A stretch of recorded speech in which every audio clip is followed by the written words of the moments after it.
کردہ کمرے کی طرف آئی اور آہستہ سے دروازہ کھولا تو سامنے بیڈ پر ہی وہ تکیے کے سہارے بیٹھی تھی۔ اسے دیکھتے ہی ابریش بھاگ کر اس کے قریب آئی اور اس کے سینے سے آ لگی۔ اپنی بہن کو اچانک یہاں دیکھ کر پہلے تو پریشان ہو گئی، لیکن اس سے اس طرح سے روتے دیکھ کر حوصلہ دینے لگی۔ آج تو خوشی کا دن تھا کہ اس کی بہن اسے ملنے آئی تھی، لیکن پھر بھی اس کی آنکھوں میں نمی اتر چکی تھی۔ 4 سال بعد وہ اپنی گڑیا کو اپنے سینے سے لگا رہی تھی۔ دنک کافی دیر تک ان دونوں کو ایسے ہی گلے لگ کر روتے ہوئے دیکھتی رہی، پھر ان کی توجہ اپنی طرف متوجہ کرتے ہوئے بتایا کہ میں بھی یہاں ہوں اور میں بھی آپ کی بہن ہوں۔ اس کے اس طرح سے کہنے پر رانیہ نے اپنا دوسرا بازو پھیلایا، جسے دیکھ کر وہ فوراً اس کے قریب آ گئی۔ امی ابو کیسے ہیں ابریش، سب کچھ ٹھیک ہے نا؟ رانیہ نے اسے خود سے الگ کرتے ہوئے پوچھا۔ ہم چھپ کر آئے رانیہ آپی، صرف آپ سے ملنے کے لیے۔ گھر میں کسی کو پتہ نہیں ہے کہ ہم یہاں آئے ہوئے ہیں، دنک نے فوراً ہی بتایا، جس پر رانیہ نے ابریش کو دیکھ کر، وہ اتنی بہادر تو کبھی نہیں تھی، لیکن شاید بہن کی محبت اسے یہاں کھینچ لائی تھی۔ رانیہ نے ایک بار پھر سے اسے اپنے سینے سے لگا لیا۔ ان دونوں لڑکیوں کو کمرے کی طرف بھیج کر وہ یہاں آ گیا تھا، لیکن نہ جانے کیوں اس لڑکی کو دیکھنے کے بعد اس کا دل کسی چیز میں نہیں لگ رہا تھا۔ وہ اتنی خوبصورت تو نہ تھی اور نہ ہی دورک اتنا دل پھینک۔ وہ تو ان لڑکیوں کے پاس جاتا تھا جو خود اس کے لیے مرتی ہوئی اس کے پیچھے آتی تھی، اور اس لڑکی نے تو اسے مڑ کر دیکھا تک نہ تھا۔ اس لڑکی نے نہ تو اس کے کپڑوں کو دیکھا تھا اور نہ ہی اس کے برانڈڈ چیزوں کو، یہاں تک کہ وہ اس کی ڈیشنگ لک کو بھی نظر انداز کر گئی تھی۔ پھر بھی نہ جانے اس لڑکی میں ایسا کیا تھا جو دورک کو آج تک کسی اور لڑکی میں نہ دیکھا۔ جانے کیوں اس کا دل چاہ رہا تھا کہ وہ اس لڑکی کا دل اپنی طرف سے صاف کرے، وہ اس سے خود جا کر بتائے وہ کوئی کڈنیپر نہیں ہے، بلکہ وہ تو ان کے گھر میں آیا ہوا ایک مہمان ہے۔ لیکن یہ بات تو وہ خود بھی جان چکی ہوں گی، لیکن پھر بھی اس کا دل چاہ رہا تھا اس سے باتیں کرنے کو۔ تھوڑی دیر کمرے میں بے چین ٹہلنے کے بعد اسے قاسم کی آواز سنائی دی، جسے اسے باہر نکلنے کا بہانہ مل گیا۔ وہ فوراً ہی کمرے سے باہر نکل آیا۔ قاسم رانیہ کا کمرہ کھلا دیکھ کر ادھر جا رہا تھا۔ جب دورک کو کمرے سے باہر نکلتے ہوئے دیکھا، 2 لڑکیاں آئی ہیں اندر، جانے بھابھی سے ملنے کے لیے۔ دورک نے اس کے کنفیوز چہرے کو دیکھتے ہوئے بتایا تو وہ مسکرا دیا۔ بلڈنگ کی لڑکیاں ہوں گی، وہ باہر ہی بیٹھ گیا۔ نہیں، وہ 2 لڑکیاں پہلی بار یہاں آئی ہیں، وہ تو ٹھیک سے کچھ بھی جانتی نہیں تھی، انہیں لگ رہا تھا کہ وہ غلط جگہ پر آ گئی ہیں۔ دورک نے بتایا تو قاسم واپس اٹھ کھڑا ہوا۔ انجان کون ہو سکتا ہے؟ ان کے گھر میں تو زیادہ لوگ آتے نہیں تھے، اسی لیے قاسم کمرے کی طرف چلا گیا، جبکہ دورک اس کے پیچھے آیا تھا۔ نہ جانے کیوں اس لڑکی کو دیکھ کر اس کی بے چینی بڑھتی چلی جا رہی تھی۔ وہ اسے کیوں اپنی نظروں کے سامنے دیکھنا چاہتا تھا، یہ وہ خود بھی نہیں جانتا تھا، لیکن کچھ تو تھا اس لڑکی میں جو آج تک اس نے کسی اور میں محسوس نہ کیا تھا۔ قاسم کمرے میں آیا تو رانیہ 2 انجان لڑکیوں کے ساتھ بیٹھی تھی۔ ایک لڑکی کو دیکھ کر قاسم کو لگا کہ شاید اس نے اس لڑکی کو کہیں دیکھا ہے، لیکن رانیہ کے ساتھ جس طرح سے وہ چپک کر بیٹھی تھی، وہ ضرور اس کے لیے بہت خاص تھی۔ ابریش یہ قاسم ہے۔ رانیہ نے فوراً ہی قاسم کی طرف دیکھتے ہوئے بتایا۔ رانیہ کے چہرے کی خوشی اسے بہت کچھ بیان کر چکی تھی۔ قاسم نے اسے اتنا خوش کبھی نہیں دیکھا تھا۔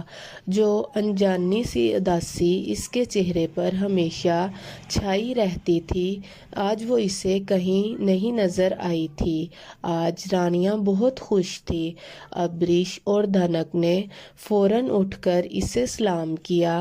قاسم اس کے نام سے ہی وہ اس سے پہچان چکا تھا۔ رانیہ اکثر اس کی باتیں کیا کرتی تھی۔ اچھا ہوا تم آ گئی ابریش، تمہاری بہن کو بہت ضرورت ہے۔ قاسم نے مسکراتے ہوئے اس کے سر پر ہاتھ پھیرا۔ اسی لیے تو میں آئی ہوں تاکہ ان کا خیال رکھ سکوں۔ آج تو چھپ کے آئی ہوں لیکن اگلی بار اجازت مانگ کے آؤں گی، ابریش نے مسکراتے ہوئے کہا، جبکہ یہاں پر تقریباً سبھی لوگ جانتے تھے کہ اسے اجازت نہیں ملے گی، لیکن پھر بھی اس کا دل رکھنے کے لیے قاسم مسکرا دیا۔ تم بیٹھو گے؟ تم لوگوں کے لیے چائے بنا کے لاتا ہوں۔ اس کی بات سن کر ابریش اسے دیکھنے لگی۔ آپ کیوں چائے بنائیں گے بھائی؟ میں چائے بناتی ہوں۔ نہیں، تم چائے بناؤ گی نہیں، کیونکہ آج تم یہاں پر مہمان ہو۔ ایک دن میرے ہاتھ کی چائے پی لو یار، اتنی بھی بری نہیں بناتا، قاسم نے مزاحیہ کہا تو دھنک کھل کر مسکرائی۔ آپ کو پتا ہے میں نے نہ صرف ناولوں میں ہی ہیرو کو ہیروئن کے لیے چائے بناتے دیکھا ہے، بٹ یہاں تو ریئل لائف میں ہو گیا۔ دھنک کے اختیار کہنے پر قاسم اور دورک قہقہہ لگا بیٹھے۔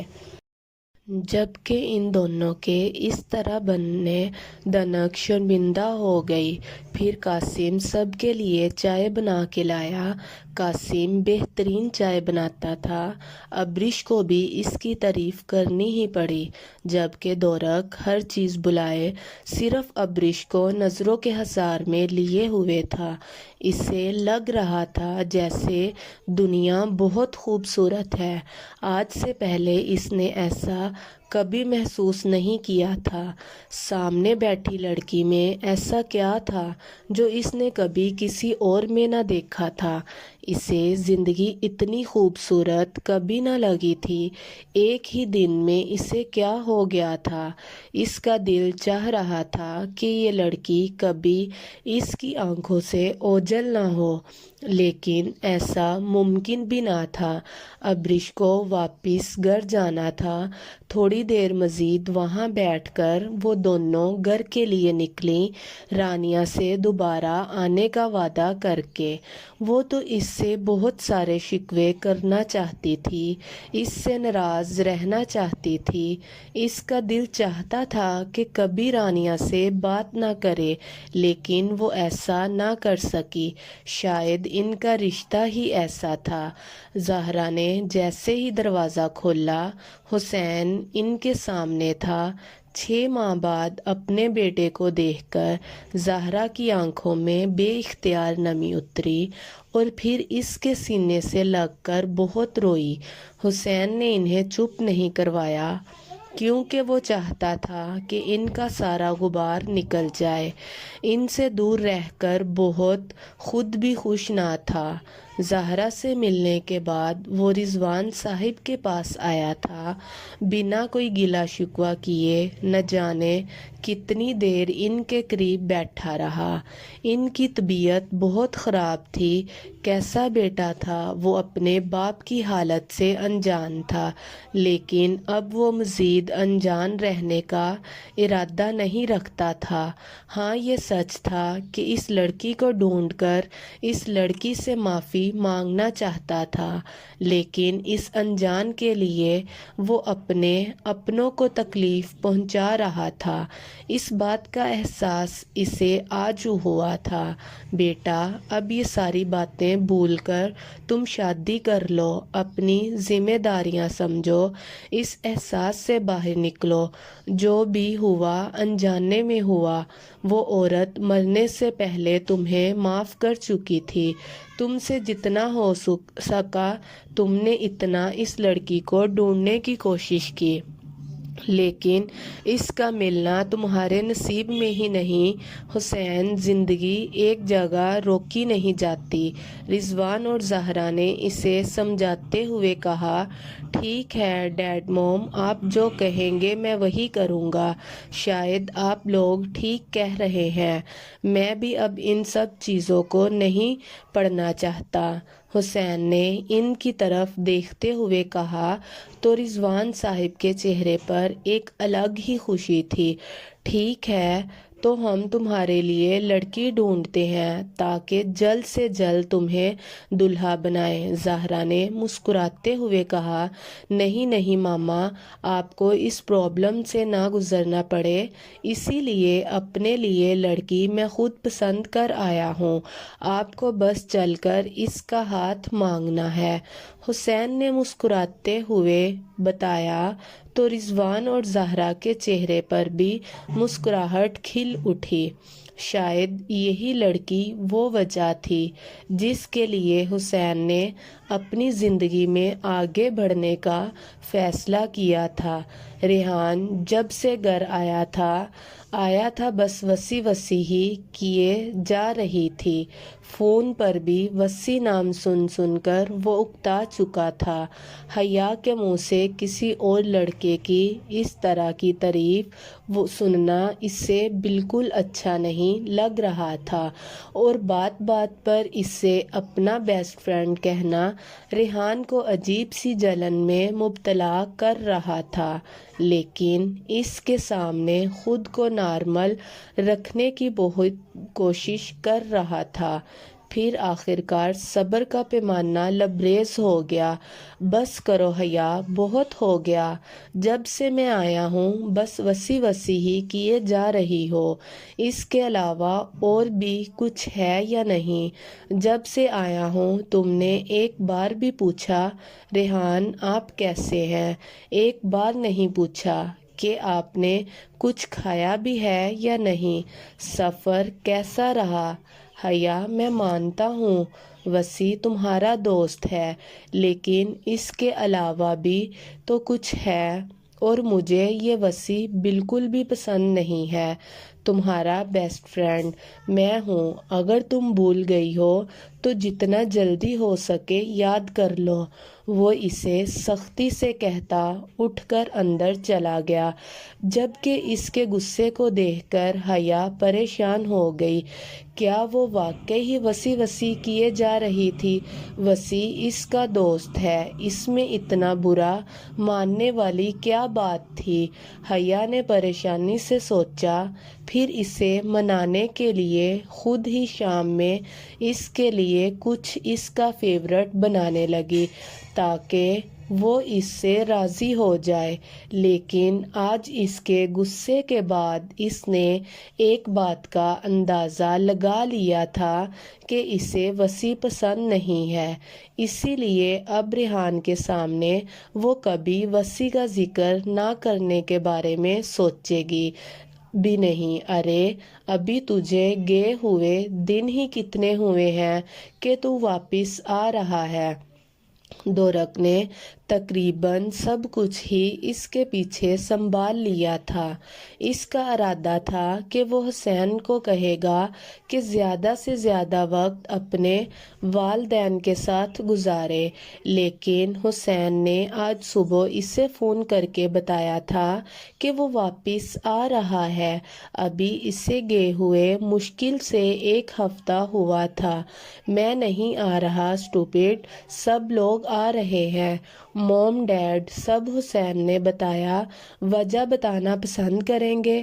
آپ کچھ تو دال میں کالا ہے۔ وجہ یہ ہے کہ تیرا بھائی شادی کرنے جا رہا ہے، اس نے مسکراتے ہوئے بتایا۔ کیا بات کر رہا ہے، یہ تو بہت خوشی کی بات ہے۔ دورک کو بیچ میں بہت خوشی ہوئی تھی کہ وہ اپنی پرانی زندگی بھلا کر نئی زندگی کا سلسلہ شروع کرنے جا رہا تھا۔ جانتا ہوں، بہت اچھی بات ہے، اب تو میری شادی کی تیاری پکڑ اور پھر اپنی شادی کی تیاری پکڑ۔ کیونکہ میں نے اپنی شادی کے فوراً بعد تیری شادی کروانی ہے۔ حسین کا موڈ روز کے بنسبت بہت خوشگوار تھا۔ ہاں بھائی، کیوں نہیں، یہ تو بہت خوشی کی بات ہے۔ دورک نے پہلی بار شادی کی بات پر ایگری کیا تھا۔ حسین کو کچھ گڑبڑ لگی۔ خیریت ہے نا بھائی؟ تجھے میری بات ٹھیک لگ رہی ہے؟ مطلب میں نہیں جانتا حسین، لیکن جب سے میں نے اس لڑکی کو دیکھا ہے میرا دل ہی نہیں کرتا کہ میں اپنی نظر میں اس کے چہرے سے ہٹاؤں۔ اس کی سوچ میرے دماغ پر بری طرح سے سوار ہو چکی ہے۔ جیسی لڑکی کو میں نے اپنی زندگی میں شامل کرنے کے بارے میں سوچا ہے وہ بالکل ویسی ہی ہے۔ وہ میری ہر امید پر پوری اتر رہی ہے۔ حسین، میں نہیں جانتا محبت کیا ہے، لیکن اسے دیکھنے کے بعد اسے اپنی زندگی میں شامل کرنے کا جنون سوار ہو چکا ہے۔ وہ ان لڑکیوں میں سے نہیں ہے جو میری زندگی میں ہوا کرتی تھی۔ وہ سب سے الگ ہے، وہ خاص ہے۔ دورک آہستہ آہستہ اسے اپنے دل کی کیفیت سنا رہا تھا جبکہ حسین مسکرائے جا رہا تھا۔ پاکستان کی ہے؟ حسین نے پوچھا۔ پاکستان کی، رانیہ بھابی کی بہن ہے، قاسم کی سالی۔ ابھی ایک بار اسے دیکھا ہے تو دل کی دنیا الٹ پلٹ ہو کر رہ گئی ہے۔ بس اسے اپنی زندگی میں شامل کرنا ہے۔ حسین انکل اور آنٹی کو جلدی لے کر یہاں آتا کہ وہ لوگ میرا بھی رشتہ مانگے، کیونکہ اپنے والدین سے تو میں ایسی کوئی امید نہیں رکھتا۔ دورک کے لہجے میں خوشی کی جگہ اداسی نے لے لی۔ وجہ حسین بہت اچھے طریقے سے جانتا تھا، اس لیے اس نے کوئی مزید سوال نہ کیا، بس اچھی امید کے ساتھ فون بند کر دیا۔ دورک کی رانیہ کے ساتھ کافی اچھی دوستی ہو چکی تھی۔ رانیہ زیادہ تر اپنی طبیعت کی وجہ سے کمرے سے باہر نہیں نکلتی تھی، لیکن قاسم نے کہا کہ اگر وہ چاہے تو اسے کمپنی دے سکتی ہے، اسی لیے شام کی چائے پر رانیہ صرف کمرے سے باہر نکلی، بلکہ دورک کے ساتھ کافی اچھے سے باتیں بھی کرنے گئی تھی، کیونکہ جو بھی تھا وہ اس کے گھر میں مہمان تھا اور قاسم کا بہت قریبی دوست تھا۔ دورک کے لیے بھی یہ اچھا موقع تھا رانیہ سے باتیں کر کے اس سے ابرش کے بارے میں پوچھنے کا۔ اس نے سوچا تھا کہ وہ رانیہ کے تھرو ابرش کا رشتہ مانگ سکتا ہے، لیکن جب رانیہ نے اسے یہ بتایا کہ وہ ابھی تک اپنے گھر واپس نہیں گئی اور نہ ہی اس کے والدین نے اسے معاف کیا ہے، دورک کو امید کی پہلی ہی شمع بجھتی ہوئی نظر آئی۔ زندگی میں پہلی بار اسے کوئی لڑکی پسند آئی تھی، وہ بھی رانیہ کی بہن۔ شاید اگر دورک قاسم اور رانیہ کو نہ جانتا تو یہ رشتہ آسانی سے ہو سکتا تھا، لیکن رانیہ نے اسے یہ بتایا تھا کہ اس کے والدین اس کی شکل بھی نہیں دیکھنا چاہتے، یعنی کہ اب جو بھی کرنا تھا وہ دورک کو ہی کرنا تھا، وہ اپنے کسی بھی معاملات میں دونوں کو شامل نہیں کر سکتا تھا۔ زندگی میں پہلی بار اس نے محبت کے احساس کو محسوس کیا تھا، جسے وہ کسی بھی قیمت پر کھونا نہیں چاہتا تھا، اسی لیے وہ اب حسین کا انتظار کرنے لگا۔ حسین کا ارادہ جلدی ہی پاکستان واپس جانے کا تھا، لیکن بابا کی غیر موجودگی میں اس نے جب آفس کا چکر لگایا تو اسے پتہ چلا کہ بابا کافی ٹائم سے آفس نہیں آ رہے، جس کی وجہ سے بہت سارے کام پینڈنگ پڑے تھے۔ وہ جتنا جلدی پاکستان جانا چاہتا تھا، یہاں کام اتنا ہی بڑھ چکا تھا، کم از کم 10 سے 15 دن کا کام تھا۔ ان سب چیزوں کو اس طرح چھوڑ کر نہیں جانا چاہتا تھا، اسی لیے دورک کو فون کر کے اسے یہ بتایا کہ ابھی نہیں آ سکتے اور جب آئے گا انشاءاللہ موم ڈیڈ کو ساتھ لے کر آئے گا۔ دورک کو اس کا جتنا انتظار وہ اتنا ہی لیٹ ہو گیا۔